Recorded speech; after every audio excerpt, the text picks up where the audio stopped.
Hi friends, ಎಲ್ಲರಿಗೂ ನಮಸ್ಕಾರ. ಲಕ್ಷ್ಮಿ ಪಾಕಶಾಲೆ ಕಾರ್ಯಕ್ರಮಕ್ಕೆ ಸ್ವಾಗತ. ಇವತ್ತಿನ ದಿನ ಫ್ರೆಂಡ್ಸ್, ನಾನು ಸಂಜೆ ಟೈಮ್ಗಾಗಿರ್ಬೋದು ಅಥವಾ ಬೆಳಗಿನ ಬ್ರೇಕ್ಫಾಸ್ಟ್ ಜೊತೆಗಾಗಿರ್ಬೋದು ಒಂದು ಒಳ್ಳೆ ರುಚಿ ಕೊಡುವಂತಹ ಸ್ನ್ಯಾಕ್ಸ್ ಮಾಡೋದು ಯಾವ ರೀತಿ ಅಂತ ತೋರಿಸ್ಕೊಡ್ತಾ ಇದ್ದೀನಿ. ತುಂಬ ಅಂದರೆ ತುಂಬ ಚೆನ್ನಾಗಿರುತ್ತೆ ಟೇಸ್ಟ್. ಇದನ್ನು ಫ್ರೆಂಡ್ಸ್ ನೀವು ಸಾಯಂಕಾಲ ಟೈಮ್ನಲ್ಲಿ ಮಾಡ್ಕೊಳ್ಳಿ, ಟೀ ಜೊತೆಗೆ ತುಂಬ ಚೆನ್ನಾಗಿರುತ್ತೆ ತಿನ್ನೋದಕ್ಕೆ.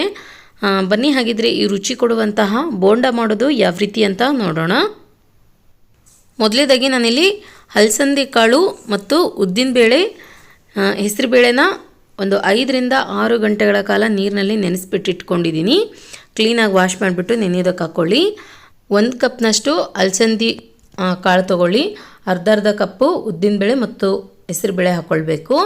ಇದಕ್ಕೆ ಫ್ರೆಂಡ್ಸ್ ನೀರು ಸೇರಿಸ್ಬಿಟ್ಟು ಗ್ರೈಂಡ್ ಮಾಡ್ಕೊಳ್ಳಿ. ಮೊದಲಿಗೆ ಹಾಗೆ ಗ್ರೈಂಡ್ ಮಾಡ್ಕೊಂಡ್ಬಿಟ್ಟು ಮಧ್ಯದಲ್ಲಿ ಸ್ವಲ್ಪ ನೀರು ಸೇರಿಸ್ಬಿಟ್ಟು ಗ್ರೈಂಡ್ ಮಾಡ್ಕೊಳ್ಬೇಕು. ಓಕೆ ನೋಡಿ, ಇವಾಗ ನಾನಿಲ್ಲಿ ಈ ರೀತಿಯಾಗಿ ಗ್ರೈಂಡ್ ಮಾಡ್ಕೊಂಡ್ಬಿಟ್ಟು ರೆಡಿ ಮಾಡಿ ಇಟ್ಕೊಂಡಿದ್ದೀನಿ ಹಿಟ್ಟನ್ನು. ಇದಕ್ಕೆ ಇವಾಗ ಹಸಿಮೆಣ್ಸಿನ್ಕಾಯಿ ಹಾಕ್ಕೊಳ್ಳಿ. ನಂತರ ಸ್ವಲ್ಪ ಕರಿಬೇವಿನ ಸೊಪ್ಪು ಹಾಕ್ಕೊಳ್ಳೋಣ. ಅದಾದ ನಂತರ ಸ್ವಲ್ಪ ಕೊತ್ತಂಬರಿ ಸೊಪ್ಪು ಹಾಕ್ಕೊಳ್ಳಿ, ಕ್ಲೀನಾಗಿ ವಾಶ್ ಮಾಡ್ಕೊಂಡ್ಬಿಟ್ಟು. ನಂತರ ಹಸಿ ಶುಂಠಿ ಹಾಕ್ಕೊಳ್ಳಿ. ಇದನ್ನಿವಾಗ ತಿರ್ಗಾ ಒಂದ್ಸಲ ಚೆನ್ನಾಗಿ ಗ್ರೈಂಡ್ ಮಾಡ್ಕೊಳ್ಬೇಕು.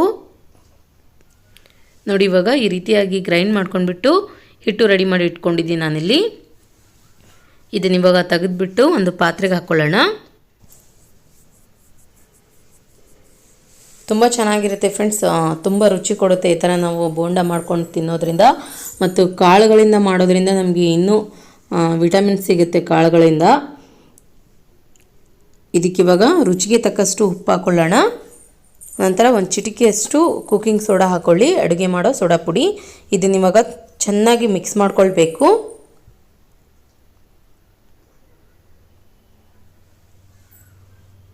ನೋಡಿ, ಇವಾಗ ನಾನಿಲ್ಲಿ ಈ ರೀತಿಯಾಗಿ ಚೆನ್ನಾಗಿ ಮಿಕ್ಸ್ ಮಾಡಿಬಿಟ್ಟು ರೆಡಿ ಮಾಡಿಬಿಟ್ಟು ಇಟ್ಕೊಂಡಿದ್ದೀನಿ. ಆದಷ್ಟು 1 ನಿಮಿಷದವರೆಗೂ ಕೈ ಬಿಡದೇನೆ ಚೆನ್ನಾಗಿ ಮಿಕ್ಸ್ ಮಾಡ್ಕೊಳ್ಳಿ.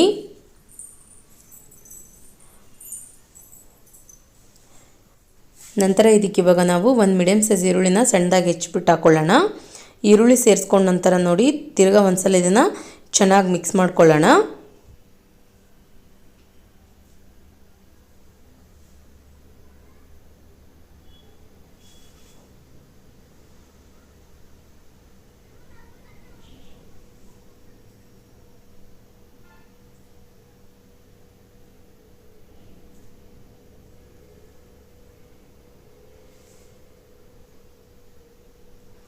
ಅದಾದ ನಂತರ ಫ್ರೆಂಡ್ಸ್, ಇವಾಗ ಗ್ಯಾಸ್ ಆನ್ ಮಾಡ್ಕೊಂಡ್ಬಿಟ್ಟು ಒಂದು ಪಾತ್ರೆಯಲ್ಲಿ ಇವಾಗ ನಾನು ಎಣ್ಣೆ ಕಾಯಕ್ಕಿಟ್ಟಿದ್ದೆ. ಎಣ್ಣೆ ಇವಾಗ ಚೆನ್ನಾಗಿ ಕಾದಿದೆ. ಕಾದಿರುವಂತಹ ಎಣ್ಣೆಗೆ ರೆಡಿ ಮಾಡಿದಂತಹ ಹಿಟ್ಟನ್ನು ತೆಗೆದುಕೊಂಡ್ಬಿಟ್ಟು ಚಿಕ್ಕದಾಗಿ ಸ್ವಲ್ಪ ಹಿಟ್ಟು ಹಾಕ್ಕೊಳ್ಳಿ. ಎಣ್ಣೆಗೆ ಡೈರೆಕ್ಟಾಗಿ ರೌಂಡ್ ಶೇಪ್ನಲ್ಲಿ ಹಾಕ್ಕೊಳ್ಬೇಕು.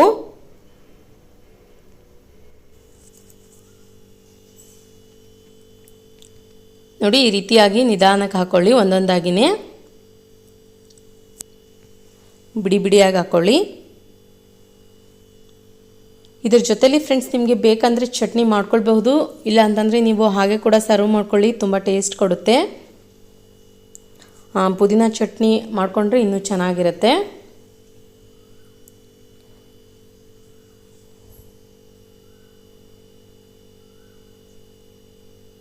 ನೋಡಿ, ಇವಾಗ ಇದು ಫ್ರೈ ಆಗಿಬಿಟ್ಟು ಗರಿಯಾಗಿ ರೆಡಿಯಾಗಿ ಆಗ್ತಾ ಇದೆ.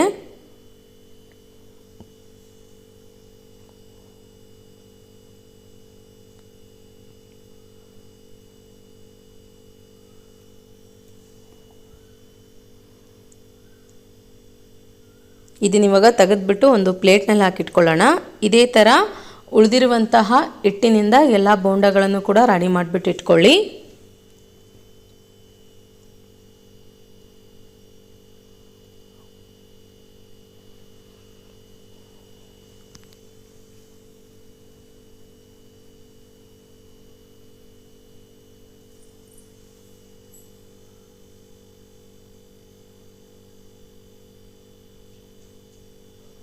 ನೋಡಿ ಫ್ರೆಂಡ್ಸ್, ಇದನ್ನು ಅಷ್ಟೇ ರೆಡಿಯಾಗಿದೆ. ತೆಗೆದುಬಿಟ್ಟು ಒಂದು ಪ್ಲೇಟ್ನಲ್ಲಿ ಹಾಕಿಟ್ಕೊಳ್ಳೋಣ.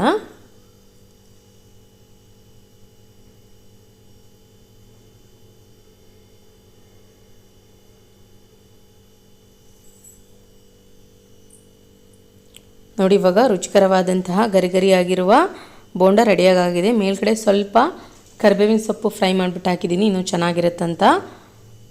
ನೋಡಿ ಫ್ರೆಂಡ್ಸ್, ನಾನು ನಿಮಗೆ ತೋರಿಸ್ತೀನಿ ಒಂದು ಓಪನ್ ಮಾಡಿಬಿಟ್ಟು ಯಾವ ರೀತಿ ಆಗಿದೆ ಅಂತ. ಒಳಗಡೆ ಬ್ರೆಡ್ ಬಂದಂಗೆ ಬಂದಿದೆ, ತುಂಬ ಸ್ಪಂಜಿ ಆಗಿದೆ. ನೋಡಿದ್ರಲ್ಲ ಫ್ರೆಂಡ್ಸ್, ಯಾವ ರೀತಿಯಾಗಿ ನಾವು ಪರ್ಫೆಕ್ಟಾಗಿ ಕಾಳುಗಳಿಂದ ಬೋಂಡ ಮಾಡ್ಕೊಳ್ಳೋದಂತ. ನಾನು ಮಾಡಿರೋ ಈ ರೆಸಿಪಿ ನಿಮಗೆ ಇಷ್ಟ ಆಗಿದ್ರೆ ಪ್ಲೀಸ್ ಲೈಕ್ ಮಾಡಿ, ಶೇರ್ ಮಾಡಿ, ಕಮೆಂಟ್ ಮಾಡಿ.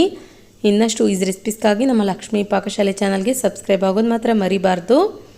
ಮತ್ತೆ ಒಂದು ಇಂಟ್ರೆಸ್ಟಿಂಗ್ ರೆಸಿಪಿಯೊಂದಿಗೆ ಬರ್ತೀನಿ ಮುಂದಿನ ಸಂಚಿಕೆಯಲ್ಲಿ. Keep watching. Thank you. Bye.